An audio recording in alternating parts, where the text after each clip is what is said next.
ஒரு சாமானியனும் சினிமாவில் சாதிக்க முடியும் நம்பிக்கை தந்தவர் மரியாதைக்குரிய பாக்கியராஜ் அவர்கள். அவருடைய மறைவுக்கு தமிழ்நாடு வணிகர்களுடைய பேரமைப்பு எங்களுடைய இரங்கலையும் வருத்தம் தெரிவித்துக் கொண்டு அவருடைய குடும்பத்தார், அவர் ரசிகர்கள் அனைவருக்கும் எல்லா வல்ல இறைவன் மன ஆறுதலை தர வேண்டும் என்பதை தமிழ்நாடு வணிகர்களுடைய பேரமைப்பு கேட்டுக்கொள்கிறது.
சென்னை நுங்கம்பாக்கத்தில் உள்ள தனது இல்லத்தில் வைக்கப்பட்டுள்ள உடலுக்கு அஞ்சலி செலுத்துவதற்காக இயக்குனர் பாக்யராஜ் உடலுக்கு அஞ்சலி செலுத்துவதற்காக மக்கள் நீதி மய்யம் கட்சியின் தலைவரும் நடிகரும் எம்பியுமான கமல்ஹாசன் வருகை தந்திருக்கிறார். மிகுந்த சோகத்துடன் ஆற்றுணா துயரத்தில் அவர் பாக்யராஜ் உடலுக்கு அஞ்சலி செலுத்துவதற்காக வருகை தந்திருக்கிறார். அந்த காட்சிகளை தற்போது நாம் பார்த்துக் கொண்டிருக்கிறோம். விவரங்களை செய்தியாளர் நௌஷாத் கொள்ள கேட்கலாம். நௌஷாத், விவரங்கள். வணக்கம் சரவணன். தொடர்ந்து இன்று காலையிலிருந்தே மறைந்த இயக்குனர் பாக்யராஜுடைய உடலுக்கு அஞ்சலி செலுத்த பல்வேறு திரை பிரபலங்கள் வருகை வந்திருக்கிறார்கள். தற்போது நடிகர் கமல்ஹாசன் வந்திருக்கிறார். மிக முக்கியமா உருக்கமாக வந்தது பார்க்க முடியுது. ஏன்னா நடிகர் கமல்ஹாசனுக்கும் அவருக்கும் உண்டான நட்பு என்பது நீடித்த ஒன்றாக பார்க்க முடியும். தொடர்ந்து அவர் குறிப்பாக சொல்லுவதால் 16 வயதிலே படம் பாரதிராஜா இயக்கும் பொழுது அந்த படத்தில் உதவி இயக்குநராக பாக்யராஜ் இருந்திருக்கிறார்.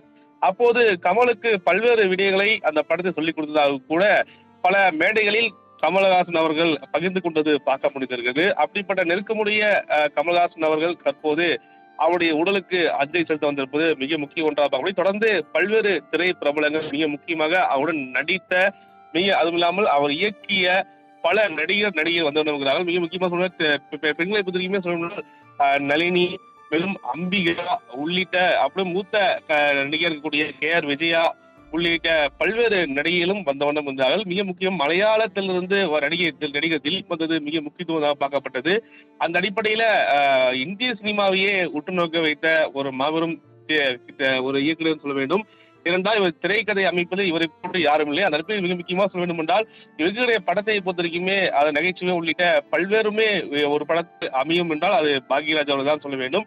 அந்த அடிப்படையில் பல்வேறு இயக்குநர்களாக இருக்கட்டும், நடிகர்கள் அனைவருமே அவருடைய படங்களை பற்றியும் அதை நடிகர்கள் பற்றியும் தொடர்ந்து பகிர்ந்ததும் இல்லாமல் கண்ணீர் மல்க சென்றது கூட பார்க்க முடியுது. அந்த அடிப்படையில் தற்போது உலக நாயகன் கமல்ஹாசன் அவர்கள் தற்போது அவருடைய உடலுக்கு அஞ்சலி செலுத்த வருகை புரிந்திருக்கிறார். சரவணன்,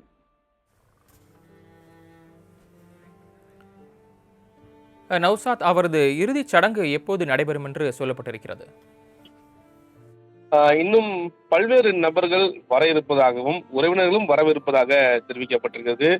அந்த அடிப்படையில நாளை மதியம் 1 மணிக்கு மேல் அவருடைய இறுதி சடங்கு நடைபெறும் என தகவல் வந்தவண்ணம் இருக்கிறது.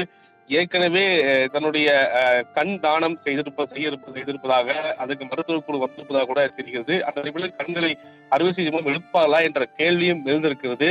அந்த அடிப்படையில் மருத்துவ குழுவினர் கூட இன்று நேரடியாக வந்து அந்த குழு ஆய்வு செய்து போனார்கள்.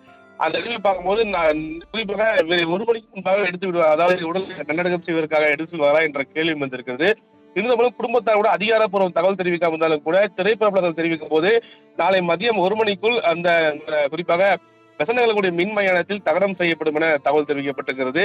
தற்போது ஏராளமான நடிகர்களும் வந்தவண்ணம் இருக்கிறார். இன்னும் பல்வேறு வர இருப்பதாக கூட குடும்ப நண்பர்கள் தகவல் தெரிவிக்கிறார்கள். நன்றி நௌஷாத், இணைப்பில் வந்து விவரங்களை வழங்கிய